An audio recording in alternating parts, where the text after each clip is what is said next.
Who's the next question? Dr. Peterson, thank you so much for the opportunity to talk to you.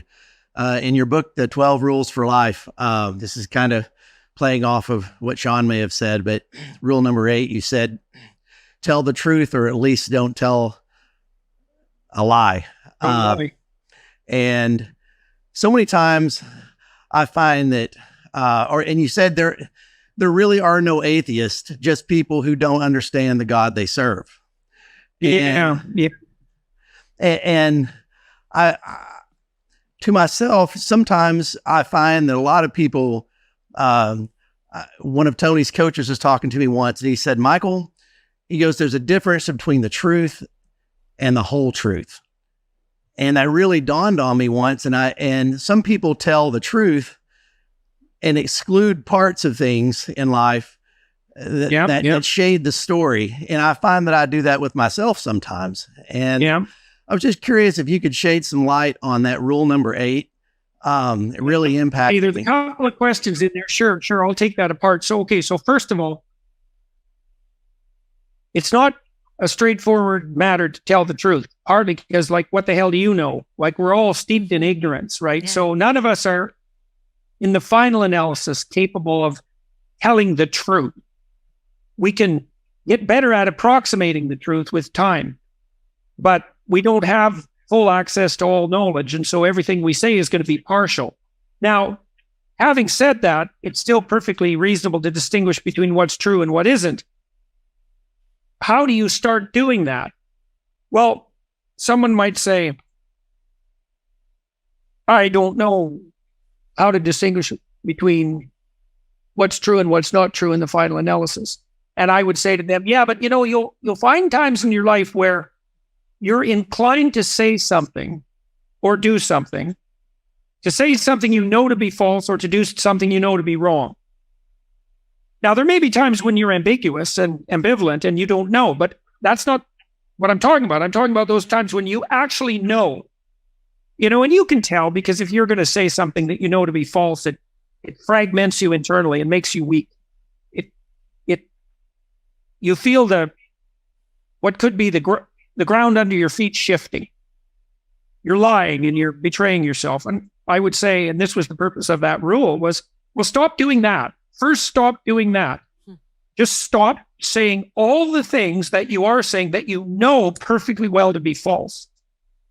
And then at the same time, you can stop doing all the things you know that you shouldn't do.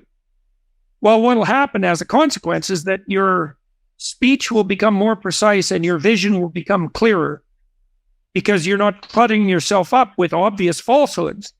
And then if you continue doing that, your capacity to distinguish between what's true and what's false gets more and more sophisticated.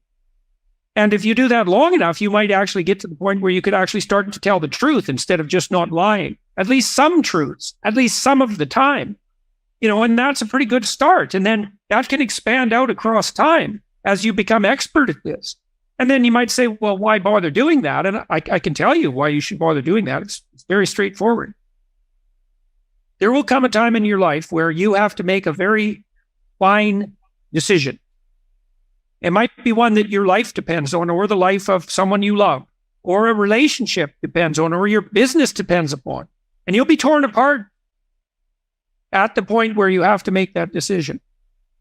And if you can't rely on yourself at that moment to make the right decision, you could lose everything.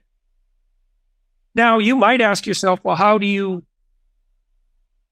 ensure that you can rely on yourself in a situation like that? And I would say, well, if you spent 20 years practicing lying, you can be bloody well sure that when push comes to shove, you're going to make the wrong decision. You're going to want to be, when things get rough around you, you're going to want to be in a situation where your eye is clear and your tongue is sharp. And so if you've practiced diligently, one might even say religiously, to abide by the truth, then when you're cornered and the chips are down and you have to go left or right, and one of them leads up and the other leads down, you're going to pick the right route. And if you know that, like if you meditate on that, if you understand that that's coming, that can scare you badly enough so that you'll Stop saying things you know to be false. You'll pay the price for that. Then you added another interesting twist to that. You said that often people, these are more subtle liars. They'll sort of half tell the truth. They'll tell the truth in a way that enables them to manipulate towards an end. Yeah, well, that's a particularly pathological form of lying. That's actually using the Lord's name in vain, by the way. You know that famous commandment? Do not use the Lord's name in vain. That doesn't mean to not swear. It means do not pretend to be serving God when you're not. And that's that kind of lie that you described.